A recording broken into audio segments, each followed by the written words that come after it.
Përpara se t'ju tregoj këtë histori të jashtëzakonshme, dua të dini diçka. Kjo nuk është thjesht një tregim, është jeta e dy njerëzve që zgjodhën dashurinë mbi gjithçka tjetër. Dhe pyetja ime për ju është kjo: a do të kishit guximin të martoheshit fshehurazi, duke ditur se i gjithë fshati mund t'ju kthejë kundër? Shkruani mendimin tuaj në komente. A i mbështesni martesën e fshehtë, apo mendoni se dashuria duhet të jetë gjithmonë e hapur dhe e bekuar nga familja? Shkrimet tuaja më interesojnë shumë. Dhe tani, le të fillojmë. Kishte diçka në mënyrën se si ai e shikoi herën e parë.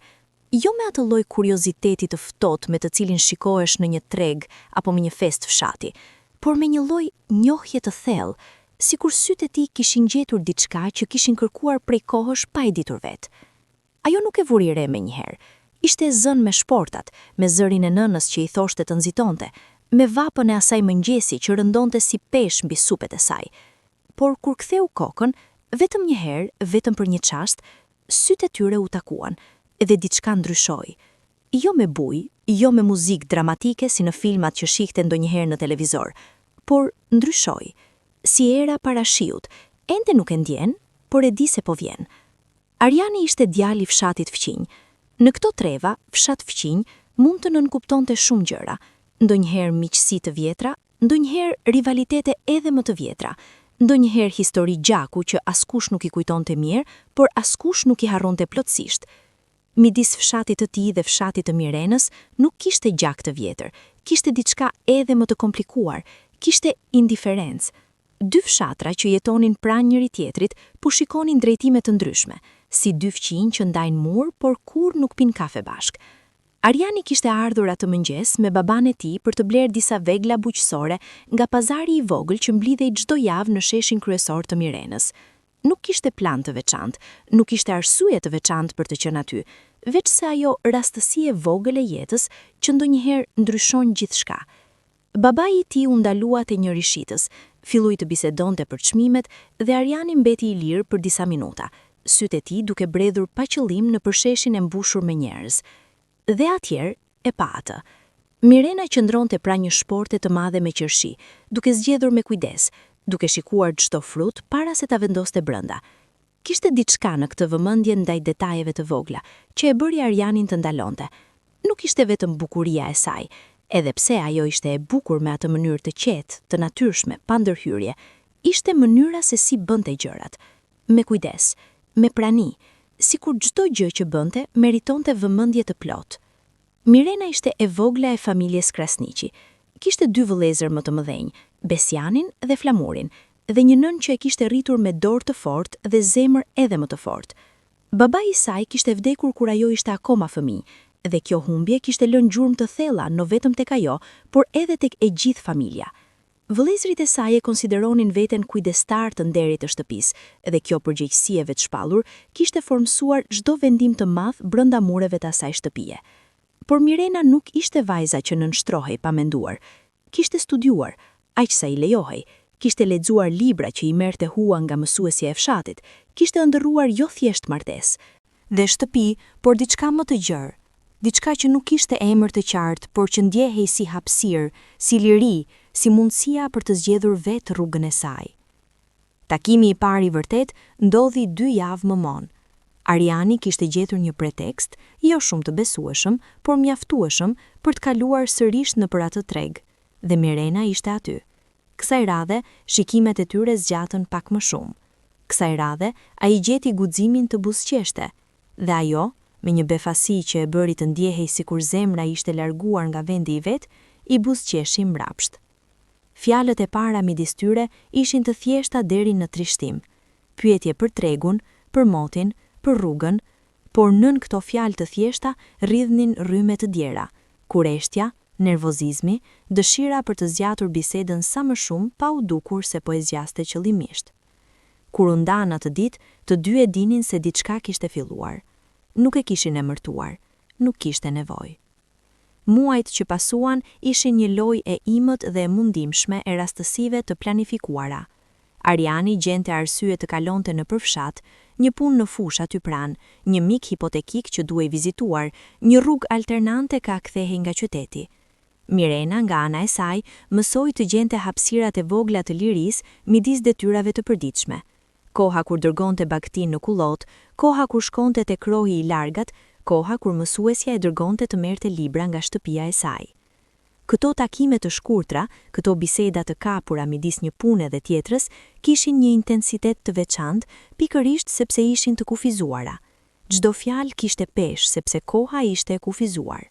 Çdo shikim mbart ngarkesë, sepse mund të ishte i fundit para se dikush të kalonte e t'i shihte. Dashuria e re ka gjithmonë këtë cilësi të veçantë kur lind nën presion, rritet e dendur, e ngjeshur, si bima që lulëzon me zgurve. Ariani i tregoi Mirenës për ëndrat e tij, të hapte një punëtore të vogël, të ndërtonte diçka me duart e veta, të jetonte ndryshe nga babai dhe gjyshi i tij. Mirena i tregoi Arianit për librat që kishte lexuar, për njerëzit e largët dhe jetët e tyre të ndryshme, për ato pyetje që nuk mund t'i bënte asnjëri tjetër.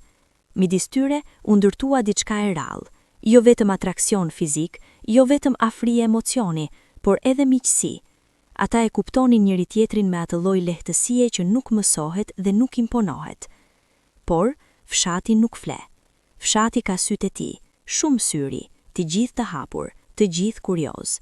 Dhe njerëzit e fshatit kanë kujtesë të shkëlqyer kur vjen puna te punët e të tjerëve. Dikush kishte vënë re Arianin duke kaluar shumë shpesh nga ai drejtim. Dikush tjetër kishte vënë re se Mirena vonohej pak më herët se zakonshme kur kthehej nga kroji. Fjalit e para nuk ishin akuza, ishin vetëm ato pyetje të holla, gjysmë të thëna, që janë edhe më të rrezikshme se akuzat e hapura. Vëllai i madh, Besiani, nuk ishte njeri i nxituar. Ishte njeri i vëzhgimit, i heshtjes, i përfundimeve të nxjerra ngadalë, por të mbajtura fort. Kur filloi të vinte re se diçka nuk ishte si zakonisht tek motra e saj, një gëzim i papritur këtu, një shpërqendrim atje, një buzëqeshje e fshehtë që nuk ishte adresë të dukshme, ai nuk foli menjëherë. Ai vëzhgoi. Dhe Mirena, që e njihte vëllain e saj shumë mirë, filloi të ndjejë atë vëzhgim si peshë mbi shupet e saj. Kjo ishte faza e parë e presionit. Jo i hapuri, jo i dhunshmi, por ai presioni heshtur që është pjesë e kulturës. Pritja, vëzhgimi, gjykimi i nënkuptuar. Mirena e dinte se kishte pak kohë, jo sepse dikush i kishte thënë, por sepse e ndjente. Dashuritë e fshehta kanë jetë të shkurtra në fshatra të vegjël. Ato rriten shpejt ose vdesin shpejt. Nuk ka mes. Ariani e ndjente po atë presion nga ana e tij. Familja e tij nuk ishte e verbër. Nëna e tij, njëri prej atyre grave që din gjithçka, por presin që djemtë e tyre t'ia tregojnë vetë, kishte filluar të bënte pyetje të lehta, por me te. Ku shkon kaq shpesh, bir? Kush është ajo puna aty afër? A je i mirë? Duket i shpërqendruar. Ariani u përgjigjej me gjysmë të vërteta dhe nëna e tij i priste këto gjysmë të vërteta me buzëqeshjen e dikujt që di shumë më tepër se sa thot. Ishte në njërin prej atyre takimeve të shkurtra, pranë rrëkës që ndante dy fushat, kur Ariani i foli Mirenës hapur për herë të parë për atë që ndjente. Jo me fjalë të bukura të gatshme, jo me retorik, por me atë lloj vërtetësie të papregatitur që është edhe shumë e bukur, edhe shumë e frikshme. Ai i tha se e donte, i tha se nuk mund t'imagjinonte të ndërtonte jetën e tij pa të. I tha se e dinte që situata ishte e komplikuar, por donte ta dinte nëse edhe ajo ndjente të njëjtën gjë. Mirena qëndroi e heshtur për një moment, ai moment i gjatë që mund të nënkuptojë gjithçka ose asgjë. Pastaj i tha po, jo me fjalë të shumta, jo me shpjegime dhe nuanca, thjesht po, e thjesht dhe e plot si ajri i mëngjesit mbi ato fusha. Nga ai moment, gjërat ndryshuan. Kishin kaluar nga ndjenja e pashprehur në marrëveshje të heshtur, nga njohja e fshehtë në dashuri të njohur reciprokisht. Por kjo njohje e re, kjo qartësi e re, solli edhe pyetje të reja. Çfarë do të bënin? Si do të vazhdonin? Fshehurazi jetën kështu nuk mund ta jetonin përgjithmonë, por haptas, ky ishte problem shumë i madh për ta trajtuar lehtë. Familja e Mirenës do të priste propozim tradicional, odat, pleqët, biseda mes familjesh, bese dhënë e marë, gjithçka me rregull, gjithçka me protokoll. Dhe Ariani, edhe po të kishte vullnetin e plot, nuk ishte i sigurt se familja e tij do të pranonte të shkonte si ndërmjetës te krasniqit. Kishte disa tensione të vjetra, jo konflikte të hapura, por ato lloj indiferencash të kristalizuara që me kohë bëhen pengesë, një lloj si muri i betonit. Kështu filloi periudha e planifikimit, e fshehtë, e tensionuar, e mbushur me pyetje pa përgjigje. Çdo takim i ri kishte dy nivele, nivelin e ndjenjës, i ëmbël dhe i dhimbshëm njëkohësisht, dhe nivelin e planit, i komplikuar dhe i paplot. Ata flisnin gjatë orëve të pakta që kishin, duke peshuar mundësi, duke llogaritur rreziqe, duke u munduar të gjenin një rrugë midis asaj që donin dhe asaj që bota rreth tyre priste prej tyre. Dhe ngadalë, shumë ngadalë, një ide filloi të merrte formë, një ide e guximshme, një ide e rrezikshme, një ide që të dy e dinin do të ndryshonte gjithçka, por ndoshta, vetëm ndoshta, do të ishte e vetmja rrugë. Martesa në komunë, pa ceremoni, pa familje, pa leje të kërkuar dhe dhënë sipas traditës. Thjesht dy njerëz dhe shteti, një zyrë dhe dy nënshkrime, dhe pastaj e gjithë bota e tyre do të ndryshonte, legalisht, përfundimisht para ligjit, nëse jo ende para fshatit. Por para se të arrinin aty, kishte ende shumë rrugë për të bërë. Kishte ende shumë net me hënë mbi ato ara, shumë takime të shkurtra pranë rrëgës, shumë fjalë të thënë me zë të ulët, shumë heshtje të mbushura me kuptim. Kishte ende dashuria ajo e parë, e pastër dhe e pakushtëzuar, para se bota të fillonte ta testonte. Dhe ajo dashuri ishte e vërtet. Kjo ishte vetmja gjë prej së cilës ishin plotësisht të sigurt. Vendimi nuk erdhi si shkreptim, nuk ishte ai moment dramatik i filmave kur personazhet shikojnë njëri tjetrin dhe pa pritmas gjithçka bëhet e qartë. Ishte diçka shumë njerëzore dhe shumë e vërtet.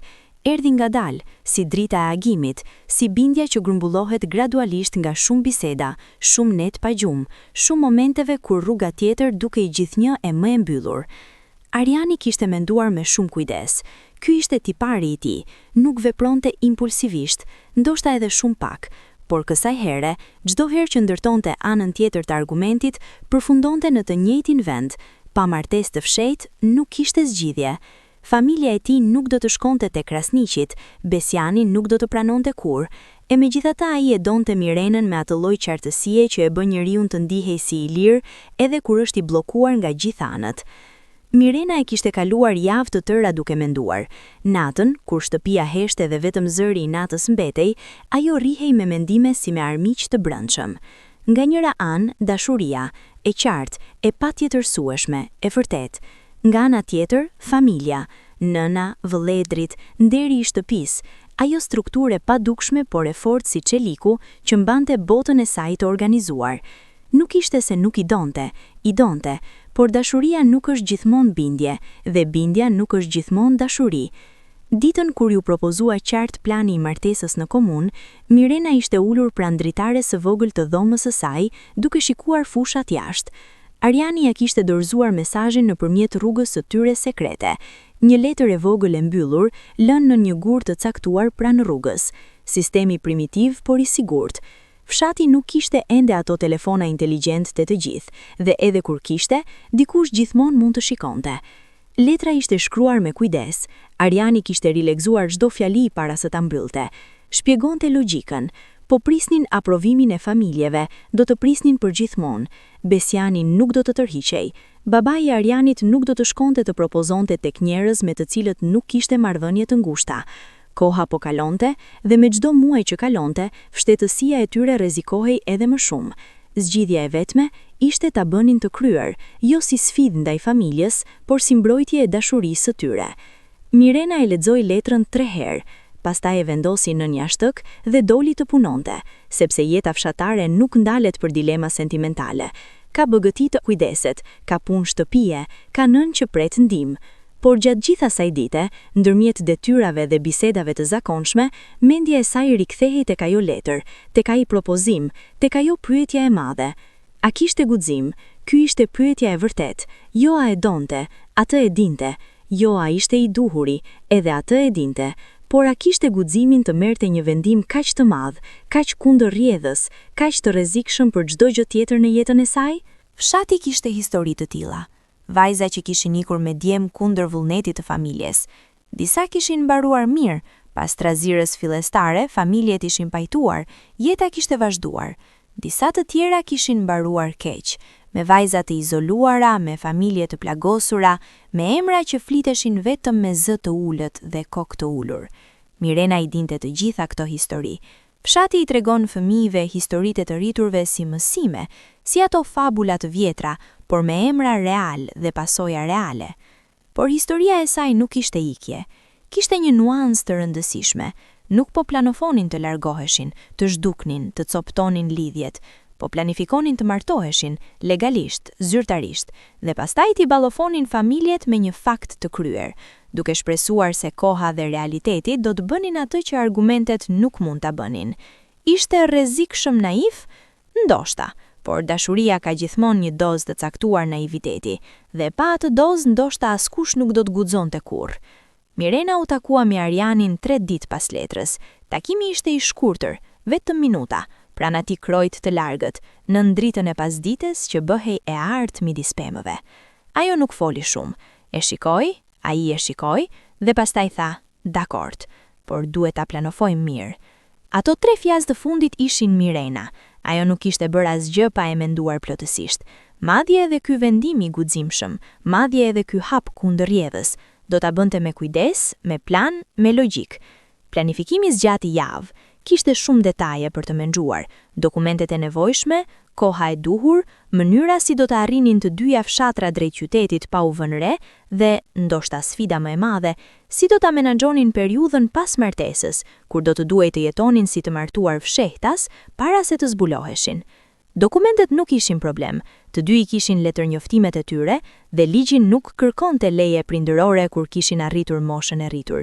Kjo ishte pikërisht ajo hapësirë ligjore që Ariani kishte zbuluar. Shteti u jepte të drejtën, edhe nëse tradita nuk e bënte. Shteti kishte zërin e vet, ligjin e vet, dhe ky ligj nuk pyeste se çfarë mendonte fshati. Kohën e zgjodhen me kujdes, jo ditë tregu kur njerëzit lëvizin shumë, jo ditë festash kur të gjithë janë të vëmendshëm ndaj lëvizjeve, por një ditë normale, e zakonshme, kur fshati ishte i zënë me punët e veta dhe nuk kishte kohë të shikonte shumë. Ariani organizoi transportin, kishte një mik në qytet, Drinën, të cilit i kishte treguar gjithçka. Drina ishte njëri prej atyre njerëzve të rrallë, i qëndrueshëm, besnik dhe me atë mençuri praktike që nuk pyet shumë pyetje, po ndihmon kur duhet. Ai do t'i priste me makinë jashtë fshatit, do t'i çonte në komunë dhe do t'i kthente mbrapa. Gjithçka brenda ditës, gjithçka pa lënë gjurmë. Mirena kishte ndërtuar alibin e saj, do të shkonte të vizitonte një kushërinë të largët, situatë jo e pazakonshme dhe jo e dyshimt. Vëllezrit nuk do të pyesnin shumë, kushërinjt ishin territor grash dhe Besiani e Flamuri nuk ndërhinin në vizitat e asaj natyre. Nëna ndoshta do të pyeste, ajo gjithmonë pyeste, por Mirena e kishte bërë alibin mjaftueshëm të besueshëm. Ariani, nga ana e tij, kishte gjetur punë imagjinare jashtë fshatit për atë ditë. Gjë jo e pazakontë për të, pasi punonte shpesh jashtë. Babai i tij nuk do të pyeste dhe nëna ndoshta do ta dinte, ose ndoshta do ta lejonte veten të mos dinte, siç bëjnë ndonjëherë nënat kur dashurojnë fëmijët e tyre mjaftueshëm. Por brenda gjithë këtij planifikimi të kujdesshëm, kishte momente paniku. Natën para ditës së caktuar, Mirena qëndroi zgjuar duke dëgjuar frymëmarrjen e nënës në dhomën ngjitur. Nënë e saj, ajo grua e fortë dhe e lodhur, e cila kishte mbajtur familjen vet pas humbjes së burrit, e cila kishte punuar dhe sakrifikuar dhe dashur me atë lloj dashurie stoike shqiptare që nuk thuhet por ndihet gjithnjë, nëna e saj nuk e dinte. Dhe nesër, Mirena do të bënte diçka që nëna e saj nuk e kishte aprovuar. Kjo dhimbja e tradhtisë ndaj dashurisë nënore, ishte ndoshta gjëja më e rëndë, sepse nuk ishte mospëlqim apo refuzim, ishte fshehtësi. Dhe fshehtësia ndaj njerëzve që të dashurojnë është lloji më i dhimbshëm i të gjithë atyre. Por ajo u kthye tek Ariani në mendjen e saj, tek mënyra si fliste, tek sytë e tij kur e shikonte, tek ai ndjesia e sigurisë që kishte vetëm kur ishte pranë tij, dhe e dinte se do të vazhdonte, jo sepse nuk i dhimbte, por sepse disa dhimbje janë çmimi i gjërave të rëndësishme. Ariani atë natë shkroi në një copë letre, jo letër për Mirenën, por shënime për veten, disa fjalë të thata, pa poetik, arsyet pse po e bënte, çfarë shpresonte, çfarë kishte frikë. Shkroi se e dinte se po merrte një rrugë të vështirë, shkroi se e dinte se njerëzit do të flisnin, familje do të reagjonin, fshati do të kishte gjë për të thënë, por shkroi gjithashtu se ishte gati, që ndoshta nuk do t'ishte gjithmonë, por atë natë ishte, dhe kjo mjaftonte. Kur agoi, të dyja fshatrat ishin zgjuar si zakonisht, me gjelit e hershëm, me tymit e sobave, me lëvizjet e para të kafshëve dhe njerëzve duke filluar ditën. Askush nuk e dinte se ajo ditë do t'ishte ndryshe nga të tjerat. Askush nuk e dinte se dy njerëz po ngjiheshin, po visheshin me kujdes të veçantë, po dilnin nga dyert e shtëpive të tyre me zemrat duke rrahur shumë shpejt. Makina i priste ku kishin thënë. Drina ishte aty i qëndrueshëm si gjithmonë, me një buzëqeshje të qetë që tregonte se e kishte kuptuar peshën e ditës, pa pasur nevojë ta shpjegonte askush. Ariani dhe Mirena u ulën në makinë, dhe ndërsa largoheshin nga fshati, ndërsa rruga i çonte larg atyre shtëpive, atyre fushave, atyre mureve me historinë e tyre të gjatë, asnjëri prej tyre nuk foli. Kishte shumë për të thënë dhe asgjë prej tij nuk mund ta thoshte fjala. Kjo diçka kishte emër. Ishte vendim i marrë, i pakthyeshëm, i rritur me dashuri dhe me guxim, dhe me atë lloj frike që nuk ndalon, por shoqëron. Kur hyri makina në qytet dhe rrugët e gjëra të tij u hapën para tyre, Mirena mori dorën e Arianit. Ai e mori mbrapsht, pa hezitim, dhe ato dy duar, të njëra nën tjetrën, pa lëshim, ishin ndoshta shenja e vetme e asaj çfarë po ndodhte. Dy njerëz duke mbajtur njëri tjetrin, duke shkuar drejt diçkaje të madhe, duke lënë prapa diçka akoma më të madhe. Komuna ishte ndërtesë e zakonshme, indiferente, burokratike, me ato korridore të larta që jehonin çdo hap dhe me kariget e forta të dhomave të pritjes. Nuk kishte asnjë gjë romantike në atë vend. Muret e bardhë me njolla gri, dritaret e mëdha me perde të trasha, tavolina pas së cilës ishte nënpunësi, i moshuar, i raskapitur, i zënë me disa dosje para se t'i shikonte ata. Mirena kishte imagjinuar ditën e martesës ndryshe, jo domosdoshmërisht si ato dasma të mëdha fshatare me muzikë dhe valle dhe qindra njerëz. Ajo nuk kishte qenë kurrë vajza që ndronte shumë për ceremoni, por kishte imagjinuar diçka, ndoshta dritë, ndoshta lule, ndoshta buzëqeshjen e nënës. Kishte imagjinuar se njerëzit që do t'ishte aty do t'a donin. Kishte imagjinuar se nuk do t'kishte frikë. Por frika ishte aty, e qartë, e fortë, si dhonë e ftohtë që nuk ngrohet dot. Nën punësi i shikoi dokumentet e tyre me qetësinë profesionale të dikujt që ka bërë këtë 1000 herë. Për të, kjo ishte rutinë, dy njerëz, dokumentet e duhura, procedura standarde. Nuk kishte asgjë jashtëzakonshme në sytë e tij. Por për Mirenën dhe Arianin, çdo sekonde atij procesi kishte peshën e botës. Kur nënpunësi i pyeti nëse kishin dëshmitar, Drina hyri nga korridori, kishte pritur jashtë, kishte sjellë edhe një shok tjetër, Valdrin, njëri prej atyre njerëzve që janë gjithmonë aty kur ke nevojë dhe kur nuk flasin kur nuk duhet. 2 dëshmitar, as familje, as miq të fëmijërisë, as njerëz që kishin ndarë vitet me ta, por njerëz besnik dhe kjo mjaftonte. Procedura zgjati afërsisht 20 minuta. 20 minuta për të ndryshuar gjithçka.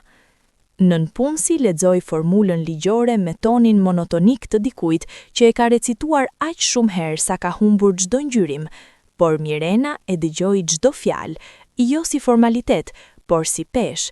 Çdo fjalë binte si gur në ujë të qetë, duke krijuar rreziqe që zgjeroheshin drejt të gjitha anëve.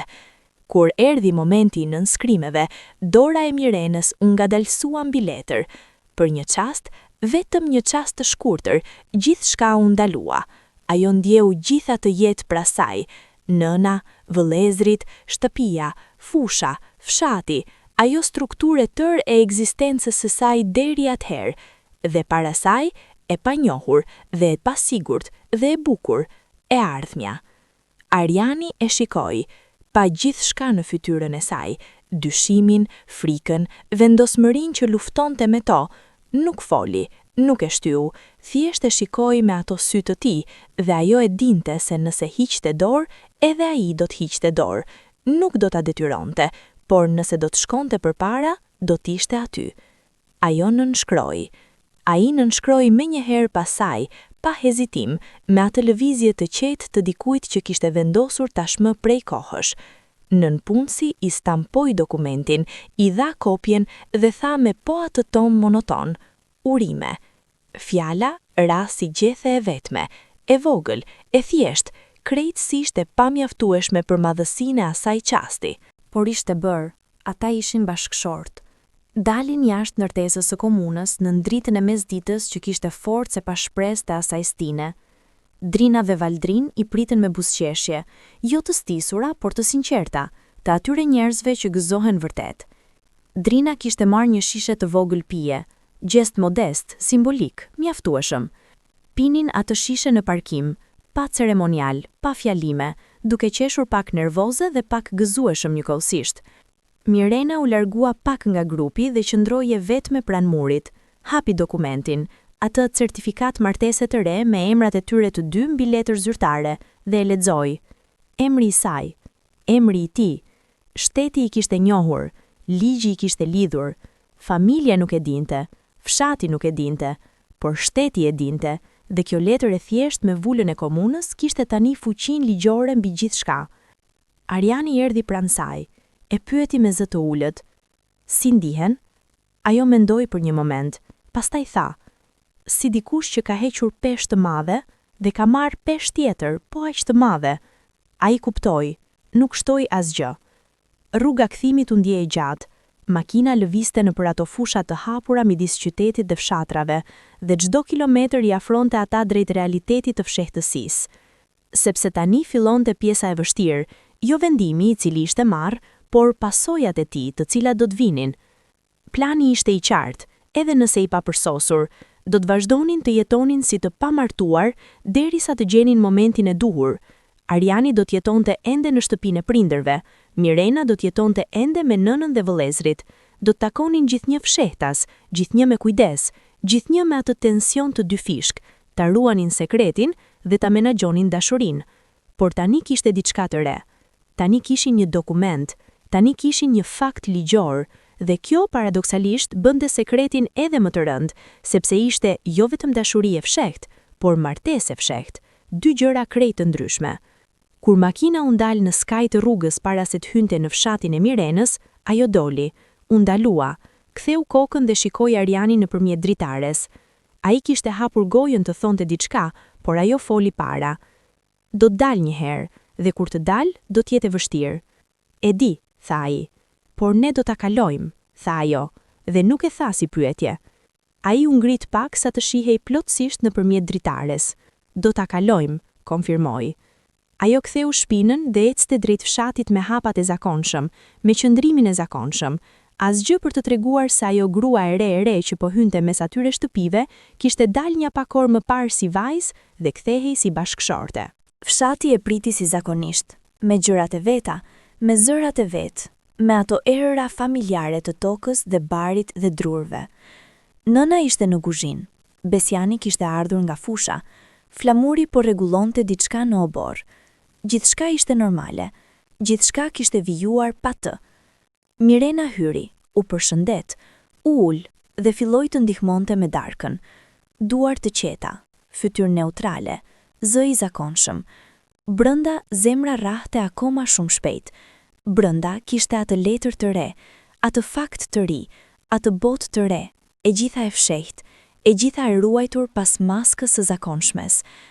Ajo mbrëmje, para se të flinte, Mirena vendosi certifikatën e martesës nën dyshek, jo në jastëk, por nën dyshek, sa më larg syve të mundshëm. E shtriu dorën dhe e njeu letrën nën trashësinë e dyshekut, ajo ftohtësi e letrës zyrtare, ajo realiteti i pranishëm, por i padukshëm. Ishin të martuar. Fshati nuk e dinte, dhe kjo fshehtësi kishte filluar të jetë shtëpia e tyre e parë. Jetuani e dyfisht.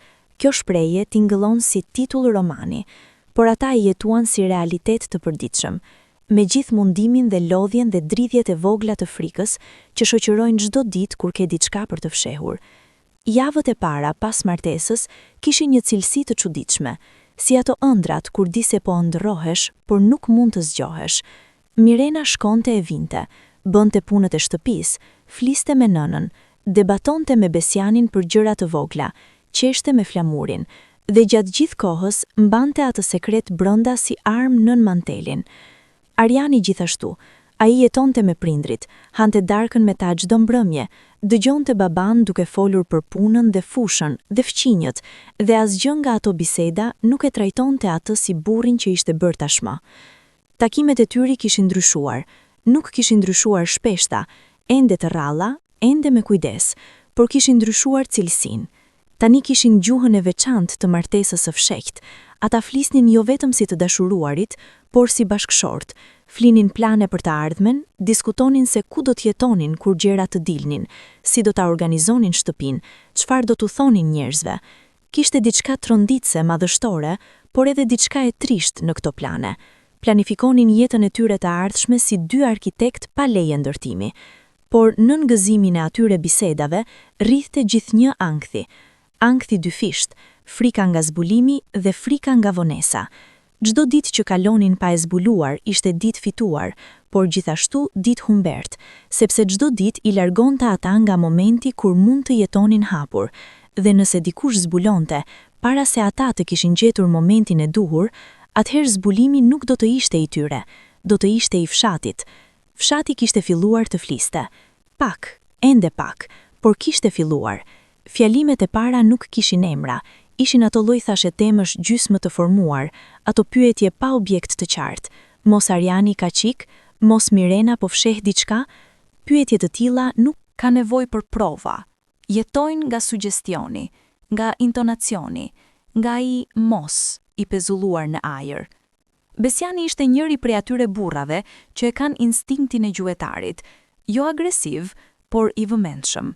Kishte vënë re ndryshime të vogla te motra, disa herë mosha kur kthehej nga kroji, mënyrën si kontrollonte telefonin kur mendonte se askush nuk shikonte, ato buzëqeshje të shpejta pa arsye të dukshme, gjëra të vogla, por Besiani dinte se gjërat e mëdha fshihen pas gjërave të vogla. Një pasdite, Besiani ndali te rruga dhe pa makinën e drinës, atë makinë që kishte parë ndonjëherë dhe më parë, pa ja vënë shumë rëndësi, duke kaluar drejt daljes së fshatit. Nuk kishte asgjë konkluzive, por Besiani kishte kujtesë si arkiv. Për Mirenën, stresat ishin të shumë fishta. Kishte stresin e komunikimit me Arianin, si t'i dërgonte mesazhe pa lënë gjurmë, si t'i thoshte gjërat pa i thënë. Kishte stresin e gënjeshtrës, jo gënjeshtrën aktive me fjalë, por gënjeshtrën e heshtjes, të mospërmendjeve, të fakteve të lëna jashtë. Kishte gjithashtu stresin ekzistencial të dikujt që jeton midis dy botëve dhe nuk i përket plotësisht asnjërës. Ariani e vinte re lodhjen e saj. Kur takoheshin, ato takime të shkurtra, çmime aq të larta për kohën e pakët, shikonte nën sytë e saj ata harqe të hollë të lodhjes, ata shenje stresi të vazhdueshëm, ndjehej fajtor, jo se kishte bërë diçka të keqe, por se ajo po mbante peshë shumë të madhe. Ai jetonte në shtëpinë e vet, me prindrit e vet, me identitetin e tij relativisht të pathyer. Mirena jetonte në mes të familjes Krasniqi, me sekretin e tyre mes zemrës.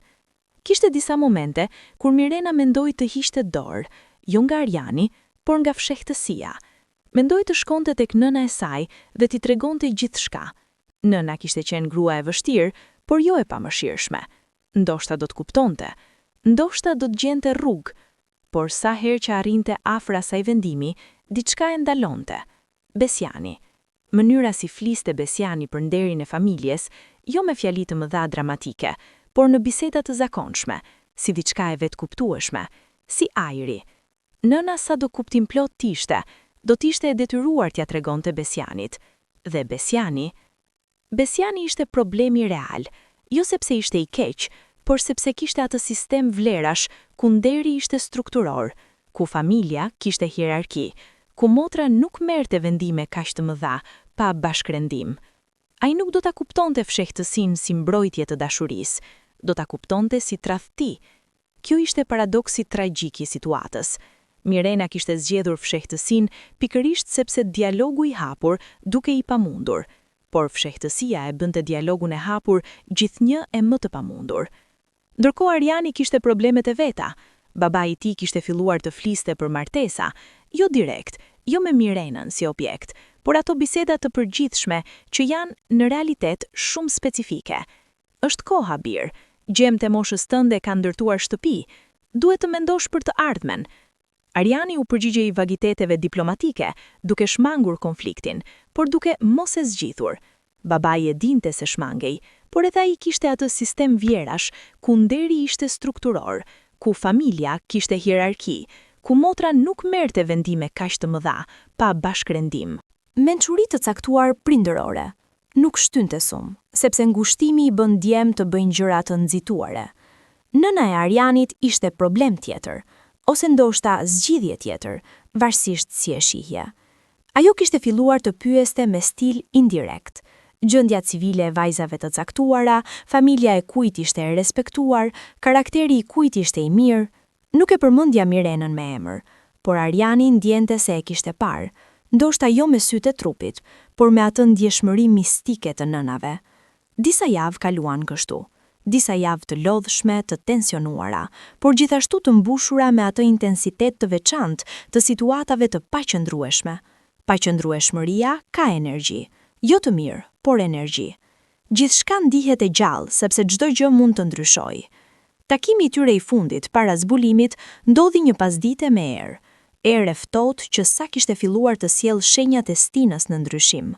Ata u ulën pranë atij kroji të largët, të tyren, gjithmonë, dhe flisnin me atë lehtësi të çuditshme që kishin vetëm kur ishin së bashku, atë hapje totale që nuk ekzistonte me asnjë tjetër.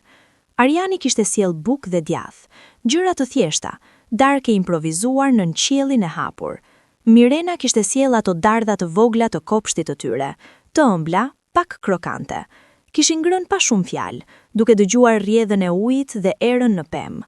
Pastaj Mirena kishte thënë diçka që Ariani e kishte mbajtur mend gjatë. Dua të dal. Jam e lodhur nga fshehja, jo nga ty, nga ky ndarje e brendshme, nga fakti se di diçka aq të madhe dhe nuk mund ta them askujt. Ariani e kuptoi. Do të dal, i tha, por kur të dal duhet jemi gati. A jemi? Pyeti ajo. Ai mendoi me sinqeritet. Jo plotësisht, por asnjëherë nuk do të jemi plotësisht.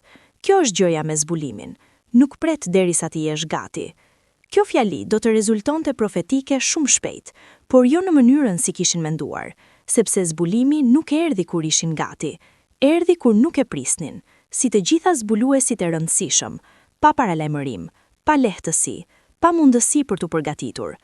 Erdhi nga drejtimi nga ata nuk e kishin parë të vinte. Ka gjëra që qëndrojnë të fshehta për kohë të gjatë, e pastaj dalin jo nga një zbulim i madh, dramatik, por nga grumbullimi i gjërave të vogla deri kur grumbullimi bëhet i pambërritshëm. Kjo ishte ajo që ndodhi me sekretin e Arianit dhe Mirenës. Nuk ishte dikush që pa, nuk ishte letër e hapur gabimisht, nuk ishte rrëfimi dashie nga Drina apo Valdrin. Ata dy mbajtën fjalën, si kishin premtuar, si njerëzit e vërtet mbajnë gjithmonë. Zbulimi erdhi nga bashkimi i disa filamenteve të hollë, çdo filament i parëndësishëm vet, por së bashku formuan rrjet. Filloi me Zanën, grua e mesme moshe fshatit të Mirenës, njëra prej atyre grave që gjejnë argëtim dhe sens të jetës te informacioni të tjerëve. Zana kishte parë makinën e Drinës 2 herë, një herë kur kishte larguar Mirenën nga fshati atë ditë dhe një herë tjetër pa kontekst.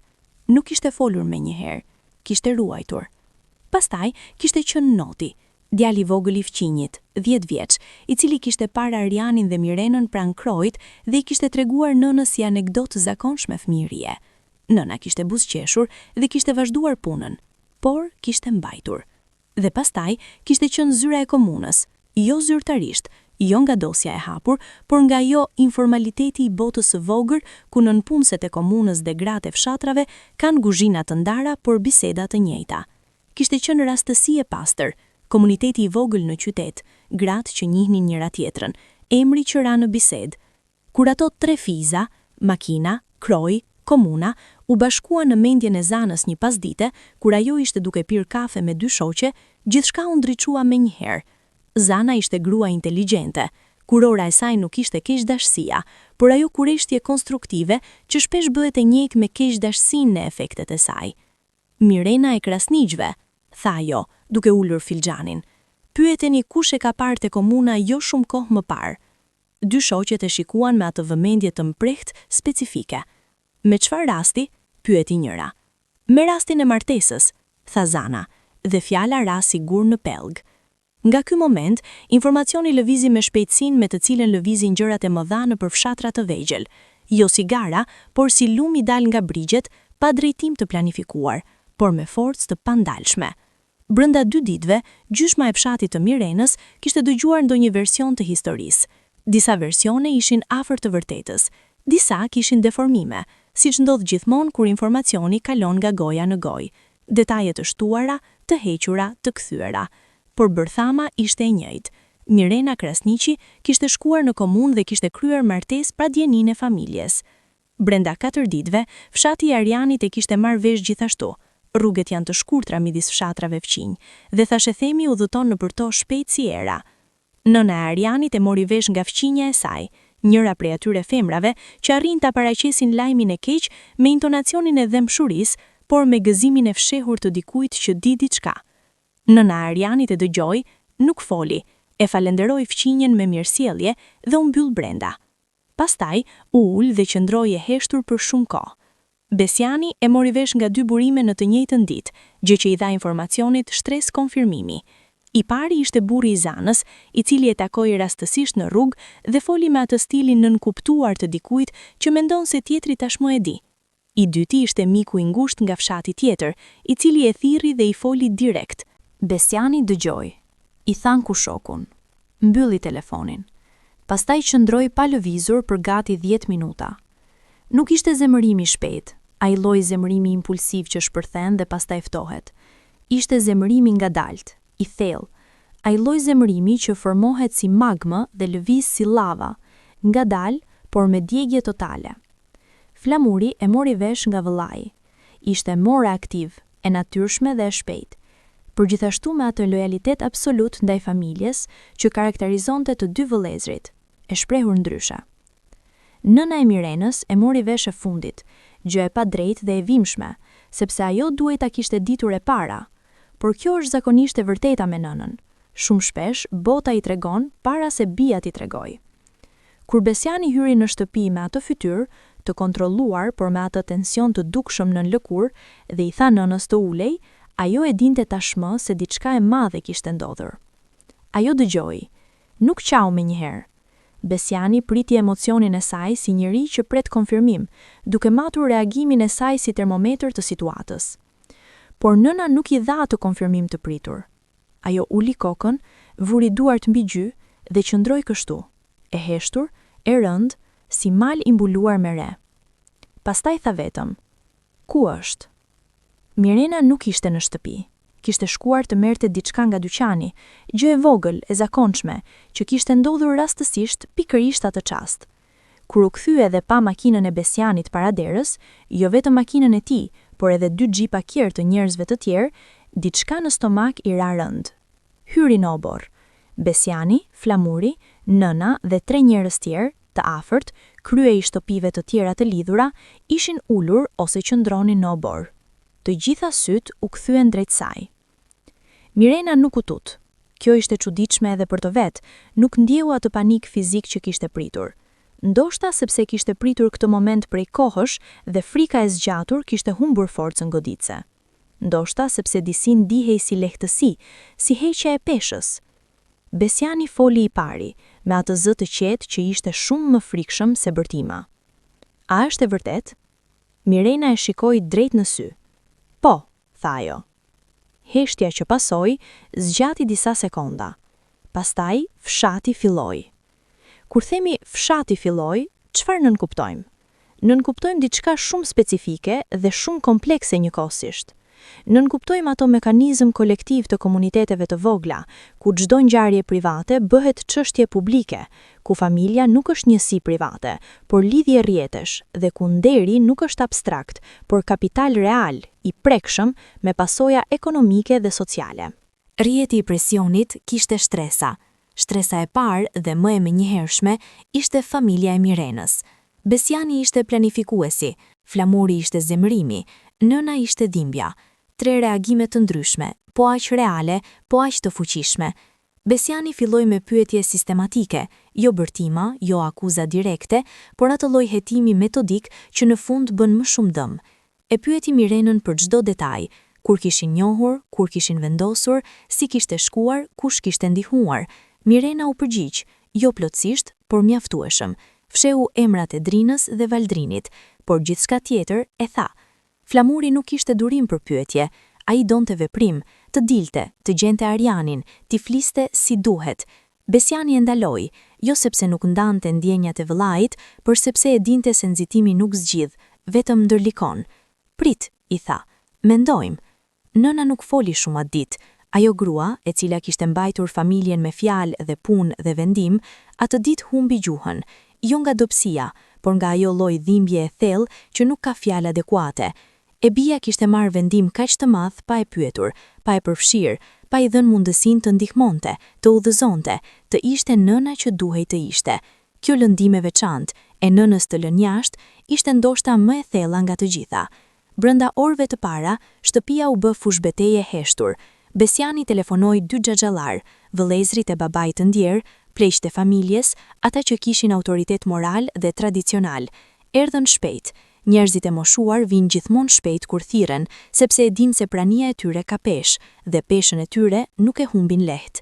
Xhaxhai i madh, Ramadani, ishte njeri i pak fjalëve dhe shumë vendimeve. U ul, dëgjoi Besianin, pastaj shikoi Mirenën. E ke bërë të ndërgjeshme? Po, tha Mirena. Pa bekimin e familjes? Po. Ramadani qëndroi i heshtur. Pastaj, kush është djali? Kur Besiani shpjegoi, djali i fshatit fqinj, familja e tillë, historia e tillë, Ramadani nuk reagoi menjëherë me zemërim, reagoi me atë mençuri të thellë që bën dallimin midis njerëzve të kulturuar dhe të pakulturuar. Çfarë duan të bëjnë? Kjo pyetje ishte e rëndësishme, sepse e ndriti çështjen nga niveli emocional në nivelin praktik. Çfarë do të bënin? Do të kërkonin anulim, do ta detyronin Mirenën të kthehej, apo do ta pranonin, me kushte, me ceremonial, me mbulim të nderit?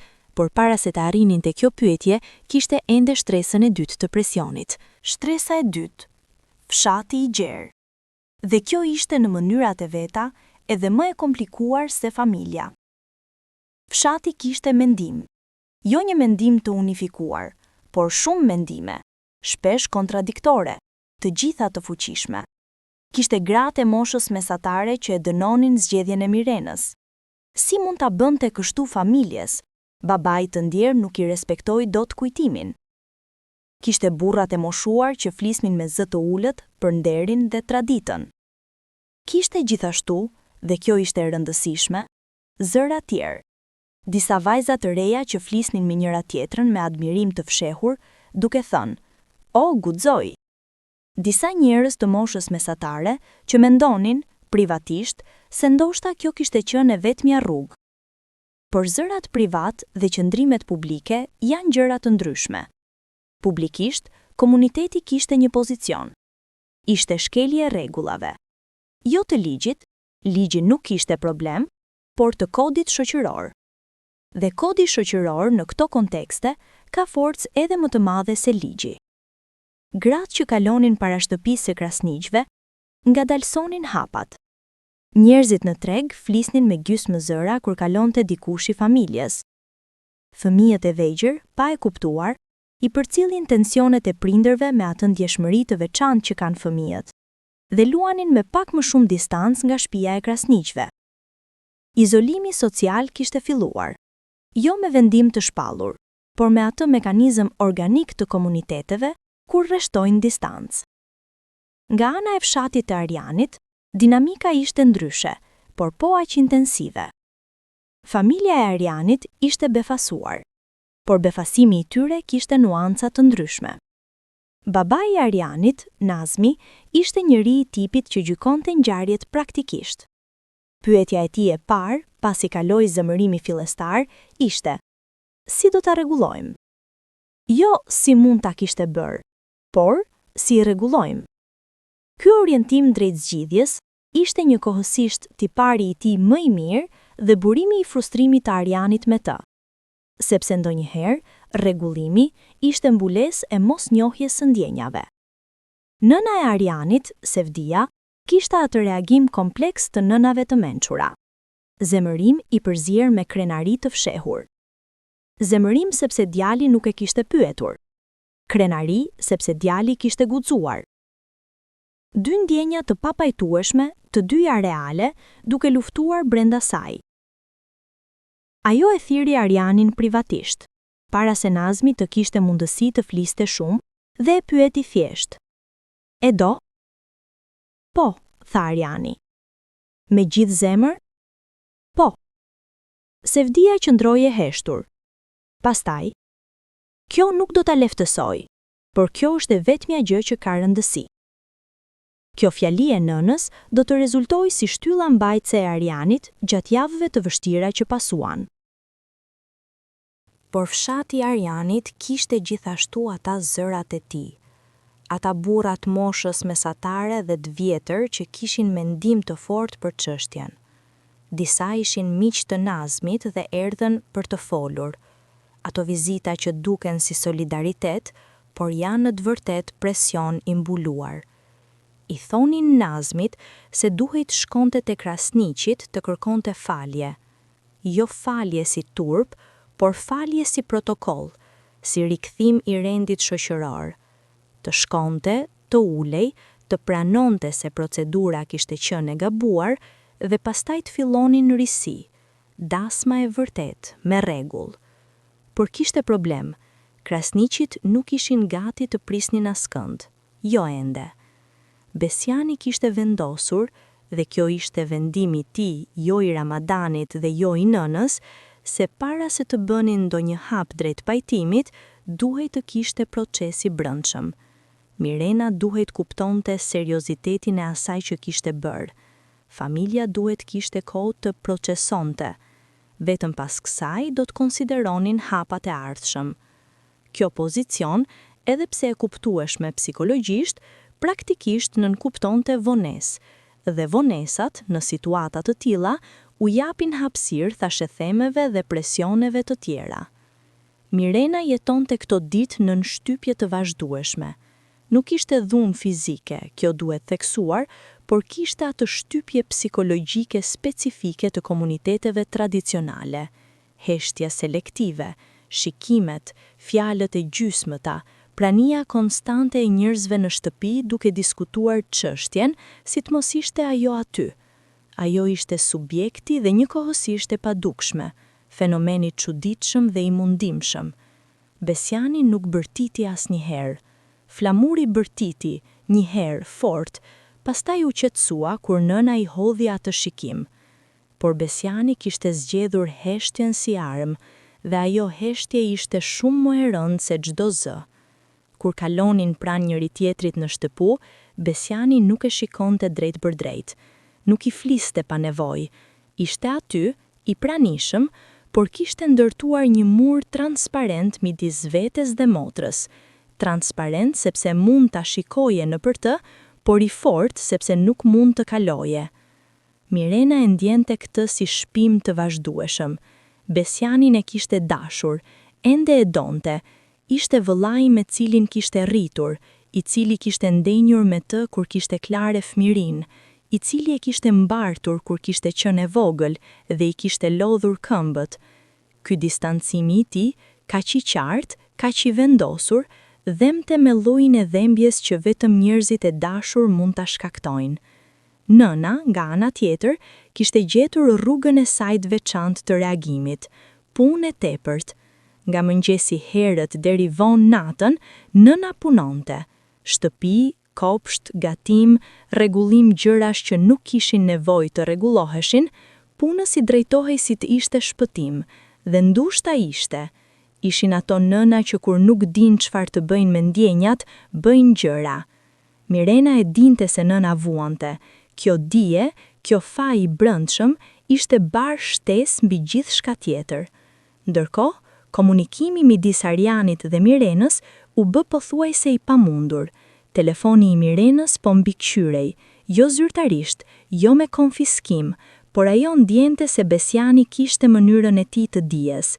Kishin rënë dakord me Arianin para zbulimit se nëse gjërat shkonin keq, do të komunikonin nëpërmjet drinës, por edhe kjo rrugë ishte rrezikuar tani, sepse Besiani kishte zbuluar rolin e drinës.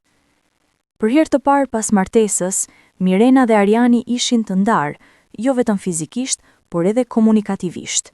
Ishin bashkëshort të lidhur me dokument ligjor, por të ndarë nga fshati dhe familjet dhe heshtjet e mëdha.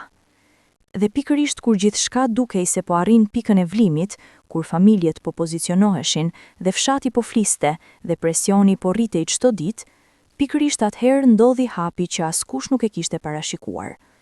Ariani erdhi vet. Erdhi në shtëpinë e krasniqve, jo me ndërmjetës, jo me pleq, jo me protokoll, por vet me këmbët e tij dhe trokiti në derë. Momenti kur Ariani trokiti në derën e krasniqve do të mbetej i ngulitur, si ato momente të jetës që nuk harrohen jo sepse janë të mëdha, por sepse janë të vërteta deri në palc. Ishte mëngjezi i hershëm. Drita e re e ditës akoma nuk ishte marrë forcë të plot. Ishte ajo dritë e butë e orëve të para, kur gjithçka duket pak si ëndër dhe pak si e vërtet. Fshati po zgjidhej, zërat e parë të mëngjezit, tymit nga oxhaqet, kalimi i parë i dikujt nëpër rrugë. Besiani ishte ai që hapi derën. Nuk e priste. Askush nuk e priste. Ariani qëndronte i drejtë, me fytyrë të qetë, jo arrogante, por të qetë me atë qetësi të dikujt që ka bërë zgjedhjen dhe ka pranuar pasojat. Kishte veshur rrobat e tij të mira, jo kostum, nuk kishte pretendime për formalitet ceremonial, por rrobat e respektit të thjeshtë. Kishte ardhur si duhet të vijë një burr kur ka diçka të rëndësishme për të thënë. Jam Ariani, tha, si të mos e dinte Besiani, por e tha sepse nismën e dialogut e kishte ai dhe donte ta mbante. Besiani e shikoi, ata dy sy, Besiani, vëllai i madh me autoritetin e tij të brendshëm, dhe Ariani, burri i motrës pa miratim, u takuan mbi pragun e derës. Kishte mjaftueshëm tension në atë shikim sa të prisnin ngjarje të mëdha. Hyr, tha Besiani pas një heshtjeje. Jo mirë se ardhje, por hyrje, dallimi vogël por i rëndësishëm. Obori i krasniqve bëri atë gjë kurioze të hapësirave familjare kur hyni huaji. U ndje më i vogël. Ariani e ndjente mbi supe peshën e çdo guri, çdo peme, çdo elementi të asaj shtëpie, që kishte historinë e vet dhe nuk e njihte atë. Flamuri doli nga prapa shtëpisë, kishte dëgjuar zërin dhe kishte ardhur. E shikoi Arianin me atë shikim që është midis vlerësimit dhe sfidës. Nuk foli. Nëna e Mirenës u shfaq te dritarja e kuzhinës dhe e pa. Edhe ajo nuk foli, thjesht e pa. Mirena dëgjoi zërat dhe doli nga dhoma e saj. Nuk e priste Arianin, nuk e dinte se do të vinte. Kur e pa, diçka brenda saj lëvizi. Ju befasi, por atë lloj qetësimi paradoksal të njerëzve kur personi i duhur shfaqet në momentin e duhur. Besiani i tregoi Arianit të uleshin në dhomën e pritjes, atë dhomë me divan të vjetër dhe tavolinë të ulët dhe fotografi në mur. Dhoma ku familjet prisnin mysafir të rëndësishëm. Ky vendim i Besianit taftonte brenda, ta ulte, t'i jepte hapësirën e dialogut, tregonte diçka. Pavarësisht zemërimit, Besiani ishte njeri i traditës, dhe tradita thot se mysafiri që ka ardhur me qëllim të drejt për drejt, meriton të dëgjohet. U ulën. Besiani, Flamure dhe dy nga xhaxhallarët që rastësisht ishin aty dhe Ariani, vetëm. Nëna qëndroi në hyrje, as brenda, as jashtë, pozicioni i saj veçantë. Mirena u ul në cep, as e ftuar, as e ndaluar, thjesht u ul. Ariani filloi, nuk e kërkoi falje menjëherë. Kjo do të kishte qenë e gabuar, sepse fjalët e shpejta të faljes duken si mashtrim. Filloi me të vërtetën. E dua Mirenën, e dua me gjithë zemrën time dhe me gjithë mendjen time. E njoh prej kohësh dhe çdo gjë që di për të më bën të sigurt se është personi me të cilin dua të ndërtoj jetën time. Heshtje. Besiani nuk ndërhyri, e lejoi të vazhdonte. E di se mënyra si kemi bërë gjërat ka qenë e gabuar, jo vendimi, por mënyra.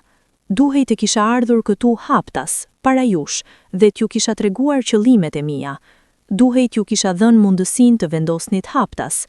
Nuk e bëra, dhe për këtë jam para jush sot. Ramadani, xhaxhai i madh, foli me atë ton autoritar të pleqve. Çfarë kërkon sot? Kërkoj mundësinë të fillojmë sërish, me rregull, me respekt, me dasma siç duhet.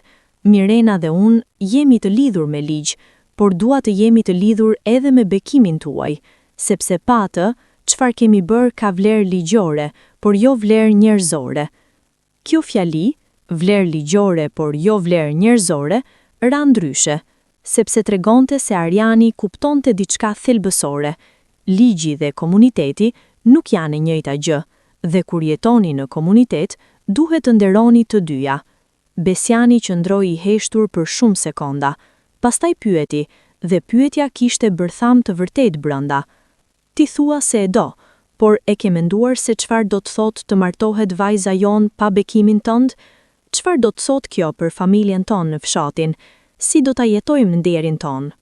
Dhe pikërisht këtu, Ariani bëri diçka të papritur. Nuk u hodh me njëherë të mbronte veten apo Mirenën. Në vend të kësaj e lejoi pyetjen të qëndronte. E pranoi peshën e saj si reale, si të vlefshme, jo si pengesë racionale, por si shqetësim legjitim. Nderin tuaj nuk e kam humbur unë, sa ai ngadal. E kam vënë në pozicion të vështirë, kjo është e vërtet. Por nderi juaj nuk varet vetëm nga mënyra si është bërë martesa. Varet edhe nga çfarë do të bëjmë sot, nesër dhe çdo ditë pas. Ramadani e vështroi. Flet mirë, por fjalët janë të lehta. Jam gati të tregoj me vepra, tha Ariani. Jam gati të bëjmë çdo gjë siç duhet nga sot e tutje. Dasma, ceremonia, çdo gjë sipas zakonit. Të vi këtu si duhet, me baban tim, me familjen time, dhe të kërkojmë formalisht. Jam gati ta bëj gjithçka që duhet bërë. Nëna e Mirenës, ajo grua e heshtur që kishte qëndruar në hyrje, bëri diçka të papritur. Hyri dhe Ullur, jo qëndruar. Ky gest i vogël, kalimi nga pozicioni i vrojtueses në pozicion të pjesëmarrëses, kishte kuptim. Besiani e vuri re, flamuri e vuri re. Ajo shikoi Arianin, jo me zemërim, jo me mirëpritje, por me atë shikim të thellë maternal që mat njerëzit në mënyrë që asnjë fjalë nuk mund ta bëj. E shikoi gjatë, pastaj tha: "A e do të bijan time vërtet, apo e do dashurinë e fshehtë, emocionin e aventurës?" Pyetja goditi. Ariani e ndjente. "E dua Mirenën," tha ai. "Jo fshehtësinë. Fshehtësia ka qenë e dhimbshme. E dua atë." Nëna ktheu kokën dhe shikoi të bijën. Mirena e shikoi mbrapsht. Midis atyre dy shikimeve, nën e bij, lidhja ndoshta më e vjetër dhe më e fortë e njerëzve, kaloi diçka e padukshme, por reale. Besiani u ngrit. Gjithçka në dhomë u ngurtëzua. Ai eci drejt dritares dhe qëndroi me shpinë ka të tjerët, mori frym thellë. Pastaj ktheu kokën, jo trupin, vetëm kokën, dhe foli. "Ke ardhur këtu vetëm. Kjo tregon guxim apo marrëzi, nuk e di ende e cilin, por ke ardhur. Kjo është e para gjë e drejtë që ke bërë." Pastaj ktheu trupin plotësisht. "Por nuk vendosun vetëm. Kjo shtëpi ka rregullin e vet. Babai yt do të vi, jo nesër, jo pas jave, por shpejt.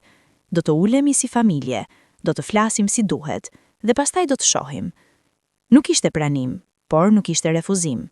Ishte hapësirë, e ngushtë, e kushtëzuar, por e ekzistente. Ariani ngriti shikimin dhe pa Mirenën. Ajo pak qaste, vetëm disa sekonda, me atë shikim ku thuhen shumë gjëra pa nxjerr zë. Ajo e ktheu shikimin me të njëjtën qetësi të fituar vështirë. Jashtë fshati vazhdonte jetën e tij të zakonshme. Pa e ditur se brenda asaj dhome po vendosej fati i dy njerëzve dhe me ta edhe diçka për vetë fshatin. Sepse si do të mbaronte kjo histori, me ngurtësim apo me hapje, do të bëhej edhe ajo histori e fshatit, e treguar me vite, e përdorur si mësim ose si paralajmërim, varësisht kujt do t'i binte ta tregonte. Por ende nuk ishte mbaruar. Kishin kaluar bisedat e vështira, dhe bisedat e vërteta të vështira shpesh nuk janë ato me zëra të ngritur, por ato që vinë pas, kur gjithçka është thënë dhe duhet vendosur. Nazmi, babai i Arianit, kur mori vesh se djali i kishte shkuar vet tek krasniqit, nuk foli menjëherë. Qëndroi ulur në karrigen e tij të zakonshme dhe mendoi.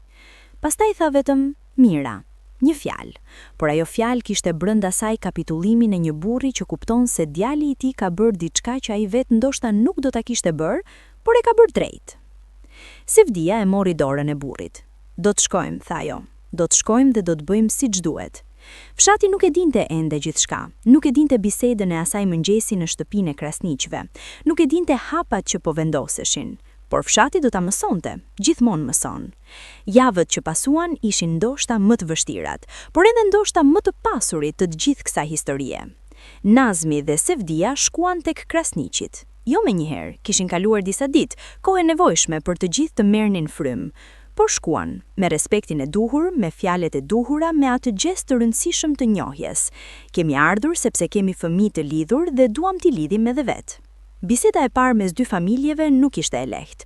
Nuk ishte ato momentet kinematografike të pajtimit, qafime, lot gëzimi, muzikë ngjallëuese. Kishte kafe të pira me distancë, fjalë të peshuara, heshtje të respektuara. Besiani nuk buzëqeshi, ende nuk ishte gati. Nëna e Mirenës kishte sytë mbushur, por i mbajti. Ramadani fliste me mençurinë e tij të vjetër, duke gjetur rrugë mes dinjitetit dhe pragmatizmit. Por flitej, dhe kjo ishte gjëja kryesore. Komunikimi, madje edhe i vështiri, madje edhe i ngarkuar me të kaluarën, është gjithmonë më mirë se heshtja e plot, sepse heshtja e plot nuk ruan gjë, vetëm rri. Vendimi i marrë në atë bisedë, jo me unanimitet, por me atë konsensus të vështirë që arrihet kur të gjithë kanë thënë atë që kishin dhe kanë dëgjuar atë që nuk donin, ishte ky. Do të bëhej dasëm, e vërtet, me rregull, me traditën e respektuar. Martesa civile ekzistonte dhe nuk mund të anulohej, as nuk ishte nevojë. Por mbi të, do të ndërtohej shtresa e komunitetit, shtresa e familjes, shtresa e benedikcionit shoqëror që i jep martesës kuptimin e plot. Besiani vendosi, dhe kjo kërkoi prej tij më shumë se çdo gjë tjetër, të hiqte dorën nga egoja e ofenduar dhe të mendonte për motrën, jo si dorëheqje nga vlerat e tij, por si kuptim i Nderi ruhej duke izoluar Mirenën, nderi ruhej duke e mbrojtur, duke ecur pranë saj, duke treguar se familja qëndron edhe kur gjërat nuk shkojnë si duhet. Ky ndryshim perspektive nuk erdhi menjëherë, erdhi pas shumë netësh pa gjumë, pas bisedave private me nënën, pas asaj bisede të heshtur mes tij dhe Mirenës, kur hatën herën e parë mbajnin sy pas shumë ditësh distancë. Mirena kishte thënë vetëm: "Vëlla, e di se të kam lënduar, por nuk të kam tradhtuar, doja timin duhej të mbroja." Dhe Besiani, njeriu i qetë dhe i vendosur, kishte marrë frymë thellë dhe kishte ulur kokën, jo nga nënshtrimi, por nga njohja. Flamuri, gjithmonë më i shpejt emocionalisht dhe gjithmonë rekuperimi i tij ishte po aq i shpejt, kishte ndryshuar qëndrim edhe më herët. Kishte parë Arianin atë mëngjes kur kishte ardhur vetëm dhe pavarësisht gjithçkaje, kishte ndjenjën e dikujt që e njeh guximin kur e sheh. Djali guxoi, kishte i thënë një shoku, e urrej faktin, por guxoi. Nëna e Mirenës kishte bërë rrugën e saj, me ritmin e saj, pa u ngutuar nga askush. Kishte kaluar çaste kur ndihej e tradhtuar, çaste kur ndihej e humbur, çaste kur ndihej krenar fshehurazi, dhe nuk kishte lejuar asnjërin prej këtyre ndjenjave ta sundonte plotësisht. Ajo grua kishte mësuar nga jeta se ndjenjat janë mysafir, jo pronar. Dita e caktuar për ceremoninë erdhi me atë disponim të veçantë të ditëve të rëndësishme, sikur ajri vet ka ndryshuar densitetin. Fshati u bë pjesë e asaj dite, jo tëri, sepse ende kishte njerëz me mendime të ndryshuara, por shumë prej tyre. Sepse fshati, si çdo komunitet, ndik gjithashtu rrymën e ngjarjeve. Kur dy familje vendosin të pajtohen dhe të ecin përpara, komuniteti gjithmonë graviton drejt normalitetit të ri. Gratë e fshatit që kishin folur kundër, disa prej tyre, u gjetën duke ndihmuar me përgatitjet, sepse kur dasëm ndodh, instikti i komunitetit është të marrë pjesë, jo të qëndrojë jashtë. Kjo nuk ishte hipokrizi, ishte ajo fleksibiliteti lashtë i komuniteteve njerëzore, qëndrojnë fort derisa situata kërkon, pastaj adaptohen kur rrjedha ndryshon. Dasma nuk ishte pompoze stisuar, ishte e thjeshtë, e sinqert, me ato elemente të traditës që i japin ngjarjes rrënj, vallja, muzika, ushqimi i gatuar me dorë, fjalët e pleqjve, gëzimi i fëmijëve që nuk e kuptojnë plotësisht, por ndjejnë atmosferën. Kishte lot, nga nëna e Mirenës, nga Sevdia, nga disa gratë tjera me historinë e tyre, dhe lot nuk pyesin kur nëse situata është perfekte para se të bien. Mirena, nëna të dritë të dasmës, nuk dukej si dikush që kishte fituar betejën, dukej si dikush që kishte kaluar në për diçka të madhe dhe kishte dalë, jo me plag, por ende e plot. Kishte diçka maturuese te gëzimi i saj, Jo ajo gëzimi pa përzier të vajzave të reja që nuk kanë ditur ende se dashuria ka çmim, por gëzimi i dikujt që e di çmimin dhe e ka paguar dhe vendos se vlente. Arianin e shikoi duke ecur drejt tij, jo me sy filmike, jo me ato shikim të stilizuara, por me ato shikim njerëzor i dikujt që sheh personin e tij dhe ndihet si... Ariani e shikoi duke ecur drejt tij, jo me sy filmike, jo me ato shikim të stilizuara, por me ato shikim njerëzor i dikujt që sheh personin e tij dhe ndihet si i plot. Kishte kaluar shumë gjëra midis tyre, sekrete, frikë, vendime të guximshme, javë të vështira, familje të dëmtuara dhe ngadalë të shëruara. Por aty, atë ditë, gjithçka ajo rrugë gjatë konvergonte në atë moment të thjeshtë, dy njerëz duke ecur drejt njëri tjetrit. Besiani qëndronte në anën e Mirenës, jo si kujdestar, por si vëlla, dallimi i vogël por i madh. Kur i dha dorën e motrës Arianit, ky gest tradicional i kalimit, simbolik dhe real njëkohësisht, e bëri me atë qetësi të dikujt që ka luftuar me veten dhe ka vendosur. Nuk buzëqeshi, por nuk e largoi shikimin, dhe kjo ishte ndoshta forma e tij e bekimit. Ramadani foli si zakonisht shkurt dhe sakt.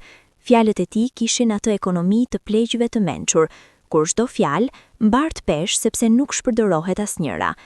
Tha se familja kishte kaluar në sprov, se sprova kishte treguar karakterin e njerëzve të përfshirë, dhe se karakteri kishte rezultuar i denj. Jo perfekt, i denj. Kjo ishte vlerësimi real, jo ai euforik. Nazmi, babai i Arianit, foli pak, por ajo pak ishte e mjaftueshme. Tha se ishte krenar, jo sepse gjithçka kishte shkuar mirë, por sepse djali i tij kishte qëndruar i qëndrueshëm dhe kishte mbajtur fjalën. Burri mbahet me fjalën, tha. Djali im mbajti. Sevdia nuk foli publikisht, por kur takoi nënën e Mirenës mes ceremonisë dhe ato dy gra u gjetën krah për krah, ndodhi diçka e heshtur dhe e rëndësishme. Ato dy nëna, me historitë e tyre të ndryshme dhe dhimbjet e tyre specifike, u kuptuan. Jo me fjalë, me atë gjuhë paraverbale të nënave kudo, pranin, kontaktin e syrve, nuancat e fytyrës. Kishin të dyja fëmijë që i donin, kishin të dyja kaluar net pa gjumë, kishin të dyja ardhe aty, nuk kishte alternativë tjetër. Fshati, atë ditë, kishte zgjedhur të ishte i pranishëm, edhe ata që kishin folur kundër, edhe ata që kishin hezituar, kishin ardhur, sepse fshati, me gjithë kompleksitetin e tij, me gjithë ato mekanizma presioni dhe gjykimi, ka edhe atë tipar tjetër, di të festoj, di të gëzohet kolektivisht, di të lër anash, qofte dhe përkohësisht, çarjet dhe konfliktet kur muzika fillon dhe ushqimi mblidhet dhe fëmijët vrapojnë në probor. Zana, ajo grua që kishte filluar zinxhirin e zbulimit, ishte edhe ajo aty. Nuk ishte keqdashja e pastër, ajo grua ishte komplekse si të gjithë njerëzit, dhe atë ditë, duke parë ceremoninë, kishte ndjerë diçka që nuk e kishte pritur. Kënaqësi. Jo kënaqësia e dikujt që ka provokuar drama, por kënaqësia e dikujt që sheh histori duke marrë formë. Ndoshta thellë, të gjithë duan që historitë të mbarojnë mirë, edhe ata që i komplikojnë gjatë rrugës. Por ne duhet të jemi të sinqertë, jo çdo gjë u zgjidh plotësisht atë ditë. Nuk ka mbarime të tilla perfekte në jetën reale. Kishte ende tension, do të kishte edhe muaj të tjerë tension. Besiani do të duhej ende kohë të kalonte plotësisht mbi lëndimin e tij. Nëna e Mirenës do të kishte edhe net kur mendonte si do t'ishte qenë ndryshe. Fshati do të vazhdonte ta tregonte historinë, disa herë si mësim pozitiv, disa herë si paralajmërim. Por ajo çka u zgjidh atë ditë ishte diçka esenciale. Muri i prishur filloi të mblidhej, lidhja e prerë filloi të qepej, dhe dy njerëz që dashuruan fshehtazi, që martuan fshehtazi, që fshehnin dashurinë e tyre si krim, ndërkohë që nuk ishte gjë tjetër veç se dashuria ata dy njerëz tani mund të qëndronin bashk hapur në ndjellin e të gjithëve, pa frikë dhe pa fshehtësi. Kjo ishte çlirimi real. Jo dokumenti i komunës, ai kishte qenë i nevojshëm, por i pamjaftueshëm. Jo dasma as ceremoniale, ato ishin të rëndësishme, por ishin simbol. Çlirimi real ishte mundësia për të dashuruar hapur, për të qenë çift pa kufizim, për të ecur në përfshatin e tyre pa u ndjerë si të ikur. Në muajt e mëvonshëm, Mirena dhe Ariani ndërtuan jetën e tyre, jo pa vështirësi, asnjë jetë nuk ndërtohet pa vështirësi, por me atë bazë të fortë të dy njerëzve që e kanë testuar njëri tjetrin nën presion dhe kanë gjetur se qëndrojnë. Dashuritë e testuara kanë shtres, jo mbretëruese, por vërtet. Arjani hapi atë punëtori të vogël që kishte ëndruar, me ndihmën fillestare të Nazmit, me guximin e tij, me duart e tij të gatshme. Mirena ndihmoi, planifikoi, menaxhoi anën e organizimit me atë kompetencë qetë që e kishte gjithmonë. Ishin partner, jo vetëm bashkëshort, por vërtet partner. Besiani, me kalimin e kohës, gjeti rrugën e tij drejt pranimit të plotë.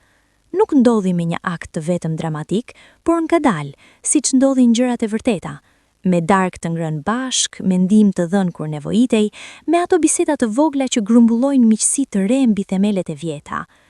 Arjani e respektoi gjithmonë Besianin, jo nga frika, por nga njohja se ai ishte burr i denj me histori të denj dhe se respekti i vërtet nuk kërkohet, por fitohet. Nëna e Mirenës u bë gjyshja e parë e familjeve, rol që e mbushi me atë dhënje totale dashurie nënore ndaj brezit tjetër. Sevdia u bë miku i saj. Ato dy gra që kishin filluar si të huaja, u bën ato shoqet e thella të moshës mesatare, bashkuese nga dashuria ndaj fëmijëve të tyre. Fshati mori historinë dhe e bëri të vetin, si e bën gjithmonë. E tregoi, e debatoi, e interpretoi. Por me kalimin e kohës, versioni dominues u bë ai pozitiv, historia e dy të rinjve që kishin dashuruar fort dhe kishin gjetur rrugën e tyre mes vështirësish. Historia e familjeve që kishin pasur guxim të hapin dyert kur kishin arsye të mbyllnin. Historia e fshatit që kishte kaluar në përtronditje dhe kishte mbijetuar, si gjithmonë, si kudo. Kjo histori nuk është apologji për fshehtësinë. Nuk thot se mënyra e zgjedhur ishte e vetmja e mundshme apo e duhura. Fshehtësia shkakton lëndime, Mirena dhe Arjani e dinin, familjet e ndjejnë, fshati e pa. Por historia thot diçka tjetër, diçka ndoshta edhe më të rëndësishme. Dashuria e vërtet gjejnë rrugë, jo gjithmonë rrugën e lehtë, jo gjithmonë rrugën e bukur, por gjejnë rrugë, sepse njerëzit që duan me sinqeritet kanë brenda tyre atë burim energjie që i bën të vazhdojnë edhe kur gjithçka tjetër i ndalon.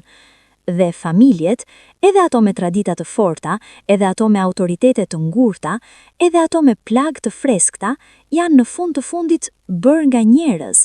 Dhe njerëzit, kur jepet kohë dhe hapësirë dhe respekt, kanë kapacitetin të zgjerohen, të kuptojnë gjëra që fillimisht nuk e kuptuan, të pranojnë realitete që fillimisht i refuzuan, jo nga dobësia, por nga ajo forcë e veçantë njerëzore e quajtur dashuri.